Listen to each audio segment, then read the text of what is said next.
Combien de temps va-t-il falloir que l'on explique que M. Zemmour ou Mme Knafo, comme M. Bardella, Mme Le Pen, M. Dupont-Aignan, Mme Maréchal, combien de temps va-t-il falloir leur expliquer que de toute façon, une fois qu'ils seraient élus au pouvoir, dans la mesure où ils restent dans l'Union européenne, ils ne pourront pas réduire l'immigration. L'exemple de Mme Meloni est formidablement illustratif parce que, je le répète, être dans l'Union européenne, c'est accepter toutes les clauses des traités et c'est accepter toutes les directives de la Commission européenne, sinon c'est direction la Cour de justice de l'Union européenne. Or, depuis le traité d'Amsterdam, la politique migratoire a été transférée à la Commission européenne.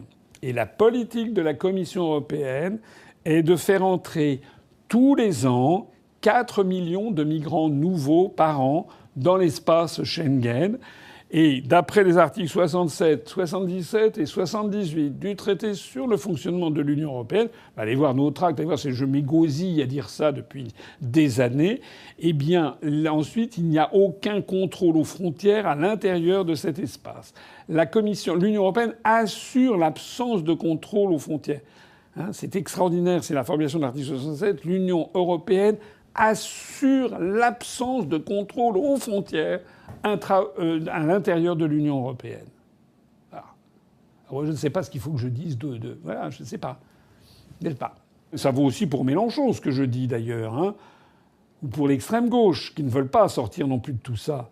C'est-à-dire que lorsque Mélenchon dit mais nous on fera une partie de bras de fer avec la Commission européenne tata et on mettra pas en œuvre ce qu'ils disent, j'ai déjà eu l'occasion de le dire et je le répète, qu'un simple petit coup de fil, soit de la présidente de la Commission européenne, doublé d'un coup de fil de la présidente de la Banque centrale européenne, fera d'un seul coup wouh. Et si demain, la Banque centrale européenne arrête de racheter des créances françaises, des obligations à 10 ans, et que ça se sera aussitôt dans le landerneau des marchés financiers mondiaux, dans l'heure qui suit, on a les taux d'intérêt qui passent à 2, 3, 4, 5% tout de suite parce que la France ne sera plus solvable. Voilà. Et donc on est en quasi-faillite. C'est-à-dire que pour sortir de ce piège terrible, il faut aussi sortir de l'euro et de la Banque centrale européenne. Tous ceux qui vous disent qu'on va rester dans la BCE, dans l'euro, et par ailleurs n'en faire qu'à notre tête vis-à-vis de la Commission, vous mentent. Je le répète, quand on ne sort pas de l'euro et de la BCE, on sera pris à la gorge et on ne pourra plus mener aucune politique. Et on sera obligé de mener les politiques de la Commission européenne. C'est d'ailleurs ce qui se passe.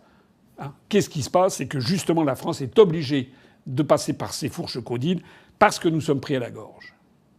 Nous ne pourrons sortir de l'Union européenne que s'il y a plus de 50% des Français qui sont d'accord. Nous avons eu une preuve vivante, une illustration parfaite, technique et scientifique, avec le référendum de 2005 sur la Constitution européenne.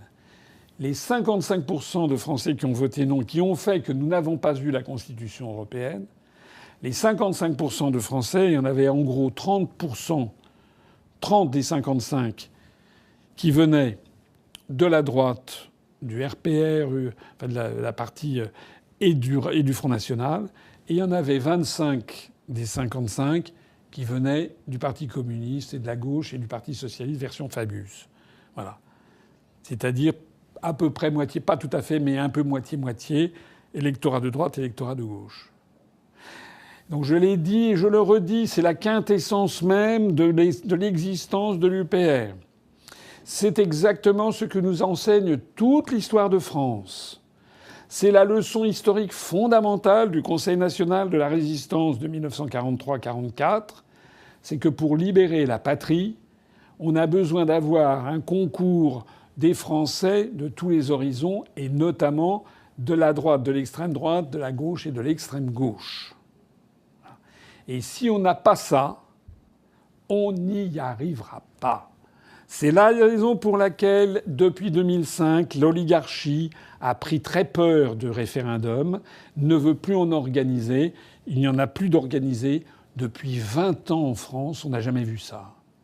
Parce que l'oligarchie a très peur de cette fongibilité, comme c'est le mot utilisé par les spécialistes des sciences politiques, la fongibilité des électorats. C'est-à-dire on peut mélanger, parce que pour voter non ou pour voter oui, vous pouvez être de droite, de gauche, du centre, d'extrême droite, d'extrême gauche. Au total, c'est seulement oui, seulement non. Voilà. Et c'est en réunissant tout ce monde qu'on y arrivera.